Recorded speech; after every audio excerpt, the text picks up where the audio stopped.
Thank you, Ray, for meeting with me today.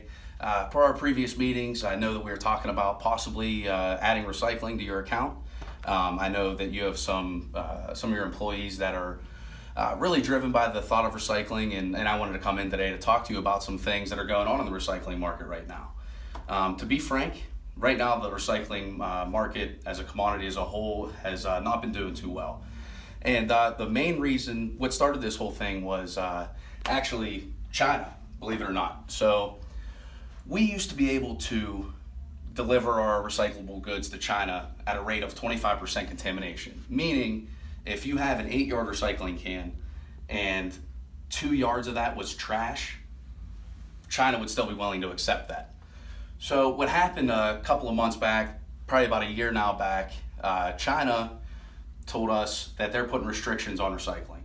So instead of being able to contaminate 25% of the load, which obviously the goal is to contaminate 0% of the load, but it's going to happen. Somebody's going to throw something in the wrong container.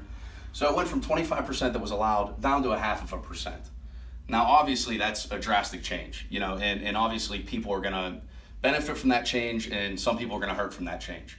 Obviously, the end user costs are going to go up, which obviously isn't a good thing. But on the contrary, it is nice that we now are forced to recycle cleaner. So we have China to thank for that. But going into costs going up and things of that nature, I don't want to scare you away from recycling. It's just a conversation that I want to have with you before we start this off. Back in the day, a year, 2 years, 3 years ago, recycling was way cheaper than trash. Right now, it's just about as expensive as trash is to dispose of. And that goes back into China and what they're willing to accept. So let's say we deliver a load to China and there's 5% of the load's contaminated. That cost is now a burden of the U.S. So obviously that cost being a burden of the U.S., it trickles down into each individual trash company, recycling company, and obviously we are one of those. So we do receive some of the burden of that cost increase. So just to go into that a little bit, just down here locally here in Hampton Roads, one of the premier recyclers that we do use, we got a phone call overnight that basically told us, hey, instead of us charging you $0 to dump your recyclables, it's not going to be $125 a ton.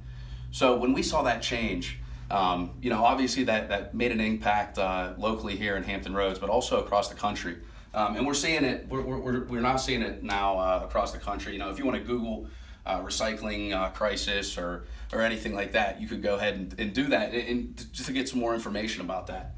And it really is an epidemic. It really is. And this is why I wanted to have this meeting with you instead of just saying, you know what, Ray, we could do the 8-yard recycling can. It's just going to be this much a month and go ahead and we'll pick it up. I didn't want to do that because I wanted to make you aware of this situation. Now to help you out with this stuff, we have a ton of material. I mean, we have paperwork here, most common contaminants. We got some things here, things that you think you might be able to recycle, but you probably can't. Other things that we have is websites, actually ROAR.com, stands for Recycle Often, Recycle Right.com. It's something that Waste Management put together to help local communities learn how to recycle and recycle better. But just to hit on some common contaminants here, the key one is plastic bags. So you used to be able to throw all your bottles into a plastic bag and throw it in the recycling bin. That's no longer acceptable. The other things are, pizza boxes, food waste, things of that nature, things that you think might be able to be reused, typically are not recyclable. So again, I'll pass out some more information to you guys, get your employees' info, things like that, and we'll make sure that we get your recycling ready to go. And if it's something you want to move forward with, I'll definitely supply you with the information that you need to make sure that you're recycling clean. Do you have any other questions? Nope. Thanks.